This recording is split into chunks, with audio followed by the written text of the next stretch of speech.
Bienvenue sur Papatriarcat. Je suis Cédric Rostin, votre hôte, et je suis ravi de vous accueillir dans ce podcast pour parler ensemble de parentalité, d'éducation, de promotion des droits de l'enfant tout en s'affranchissant du modèle patriarcal. Nous visons une société plus juste, pour toutes et tous, au travers du partage de spécialistes et aussi des vécus de nombreux parents qui cheminent. Je vous invite à nous écouter, à essayer de construire des ponts au lieu de dresser des murs, car ce n'est pas parce que nous voulons aller au même endroit que nous devons forcément prendre le même chemin, pour nous et surtout pour nos enfants.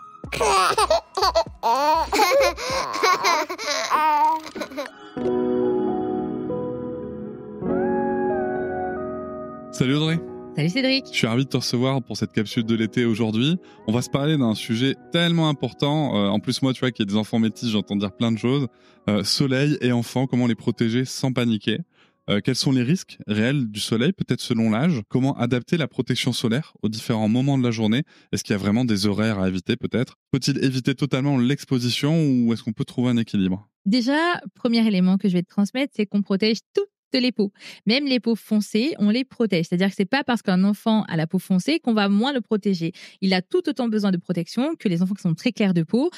Donc vraiment, ça c'est une base vraiment à retenir, d'accord? C'est pas parce que des fois, non mais parce que des fois il y a des gens qui disent ah ben il a la peau noire, pas besoin de crème. Si oui. Tout le monde a besoin de crème et tout le monde peut brûler au soleil. Tout le monde peut avoir des coups de soleil. On essaye de choisir une crème solaire avec une bonne composition. Donc c'est important d'aller regarder les ingrédients, d'avoir le plus d'ingrédients naturels possible. Alors attention parce que les crèmes qui sont le plus naturelles possible vont être très blanches. Donc justement pour les peaux foncées, des fois ça fait une couche un peu blanche-violette sur la peau, mais ça veut dire que votre crème est de bonne qualité. Okay. Donc ça c'est important d'aller aussi faire attention à la qualité et les ingrédients de la crème. La deuxième chose du coup c'est d'avoir une exposition qu'on va éviter entre midi et 16h parce que c'est là où le soleil est le plus haut et où il tape le plus fort. Quelque chose qu'on doit regarder aussi c'est l'indice UV parce que la qualité de l'air en fait, il y a des fois où selon l'endroit où on est dans le monde, les UV vont être plus filtrés qu'à d'autres endroits. Donc on essaye de regarder où on est dans le monde et justement ça va vous indiquer la fréquence d'application de la crème solaire.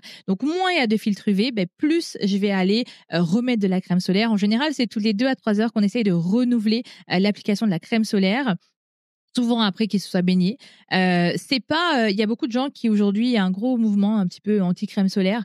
Je le conseille pas du tout, d'accord? C'est pas une trend à suivre du tout, pour le coup. On essaie vraiment de protéger la peau, c'est super important, surtout chez vos enfants, parce que la couche de la peau de votre enfant, elle est très fine.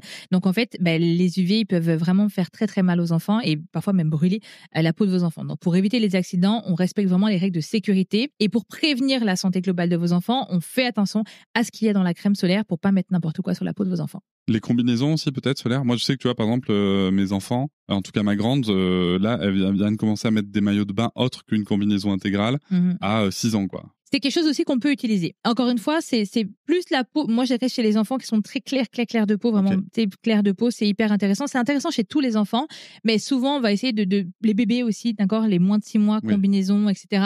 Mais des fois, c'est quelque chose qu'on adopte un petit peu moins, puis que l'enfant a un petit peu plus de mal à mettre, des moins normalement qu'il fasse chaud, c'est plus difficile. Donc, oui, je le conseille à tolérance de l'enfant, mais je le conseille fortement pour les bébés et les peaux, du coup, très, très claires. Audrey, quels sont tes 3 points clés à garder en tête concernant le soleil et nos enfants pour les protéger sans paniquer? Donc, les 3 conseils pour protéger la peau de vos enfants et ne pas paniquer au moindre rayon de soleil, c'est on évite l'exposition directe des enfants de moins de 3 ans.